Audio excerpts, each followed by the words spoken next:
So today we're going to see about Hebb rule. So Hebb rule is nothing but a learning algorithm or a learning rule, which simply says that whenever there will be input and output, and both the input and output are positive or you can say negative, then it strengths, and based on that strength, what it gives, it updates the weight, like it learns better. Okay, whenever there will be the same input and the same output. So let's see how we can implement with the help of program. And also this is a simple formula which is nothing but weight which changes according to the our training data. And here you can see the n is nothing but the constant, okay, of learning constant. Then there will be the xi, which is nothing but the input, and there is a y, which is nothing but the output. So first of all, we'll start with program, and in between then like you will see some like for this program we'll using the which is numpy package from the Python. Okay, so there will be like some function, built-in function in numpy, so we'll see that also, like how it's work and what is its analogy and functioning.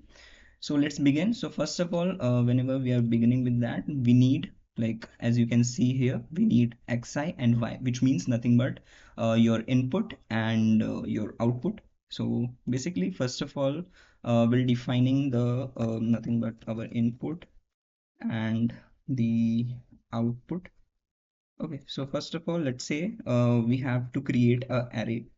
Okay, so for creating the array, let's say we'll define the x because we want x and we want the y, which is nothing but the output. So first of all, like to define the array, so what we have to do, we have to import, which is numpy as np. Okay, and after that we have to define the array. So we have to use analogy, which is np, and inside this we have to say array. So array will be our uh, okay, so our array, let me define the array. So if you will see like our array, so our array is will be according to the analogy of AND logic, where you can see we provide 1 0, then it gives the target output, which is nothing but the 1.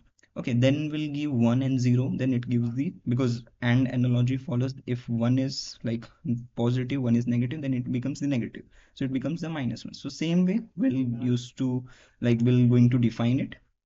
So as we provide 1 comma 1, so target value will be written down. So first of all we'll write like the left side of it, okay, 1 comma -1, which will be representing the 0, because we cannot write the 0, because when we are calculating, when we are training the data, it becomes the 0. So for that reason we'll use, like we'll be using the -1. After that it becomes the like 0 0 in the truth table, you can see. Okay, then after that we have to define the y. So y, so we have to define it into the array. We'll use the np dot array. Okay, in this function we have to define our array. So that our target, what is our target values, which is 1 -1 -1 and -1, which is nothing but our output. Okay, so what we'll do, we'll say the 1 -1 and the -1 and the -1. So this is our like x and y, we are done with the like our input and output. Now what we have to define, we have to define the learning rate. So learning rate is a constant, which means like it will not going to change throughout the program. Then after that, what we have to define, we have to define the our weight. So weight, like to define the weight, we have to use built-in function, that is np dot zeros. Okay, np dot zeros. So if you will see the zeros here, which is nothing but built-in program, like built-in function in the numpy, it creates the like basic array, like it is creating the empty array which is filled with 0, because like afterward in your program you will be using that.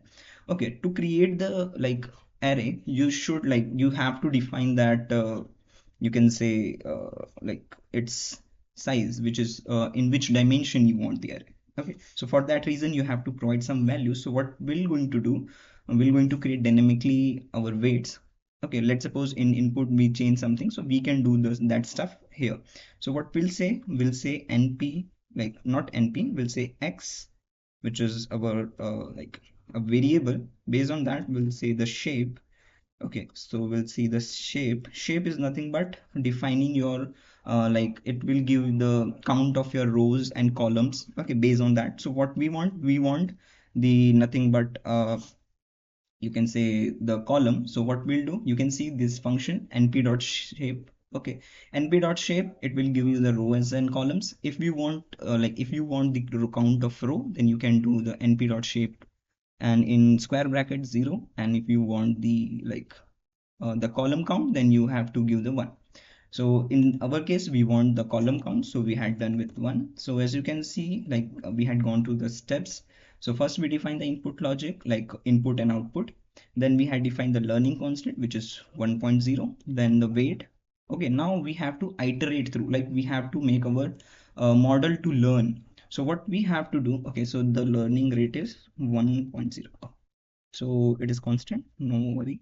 Then after that we have to iterate. So for iterating, we have to use I, and I is nothing but the variable, and I the range. So in the range we have to define like like how many steps it will take.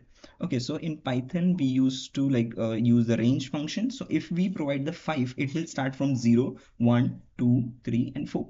Okay, so what we have to do, we have to take the length.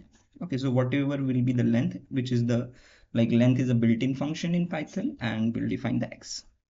Okay, so whatever will be the length of the array, so it will do accordingly. For example, we have our set of data, which is 4. So it will start from 0, 1, 2, 3. Okay, so this is how it will iterate.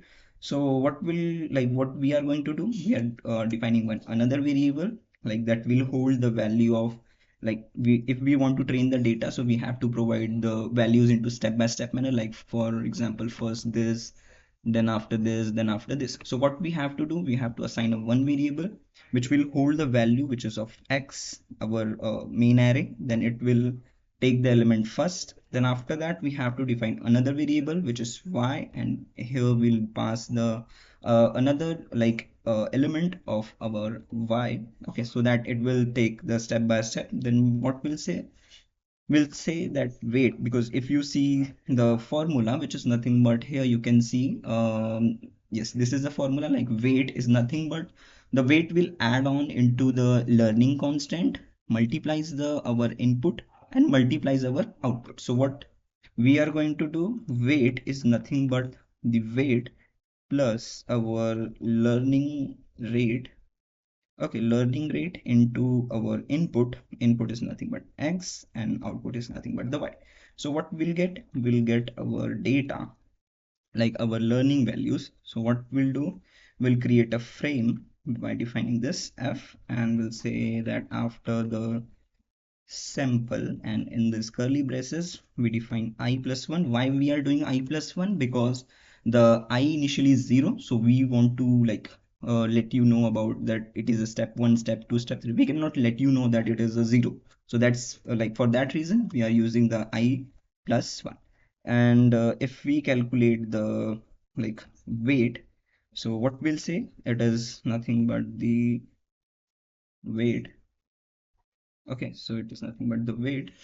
Okay, so here we'll printing the weight step by step. Then after this loop ends, we'll printing our final output. So final output is nothing but we'll say final output after learning. So after learning, the final output will be our nothing but the weight, because we hold the value in the weight variable only. So let's see what happens in our program. So let me run this. So first of all,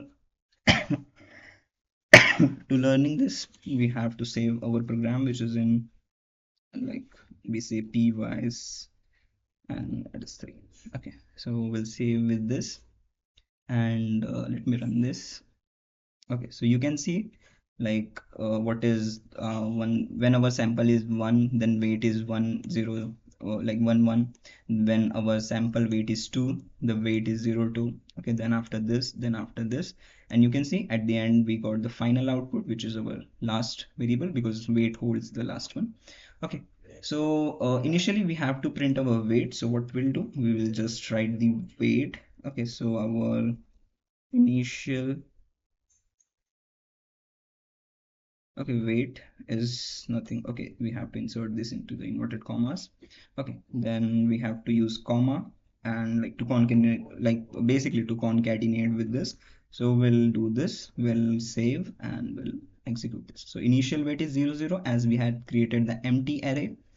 Okay, so this is the program for like illustration of your your Hebb rule. Okay, so basically this is the program and you can go with this. Okay, whatever I've done. So yeah, that's for all. Thank you.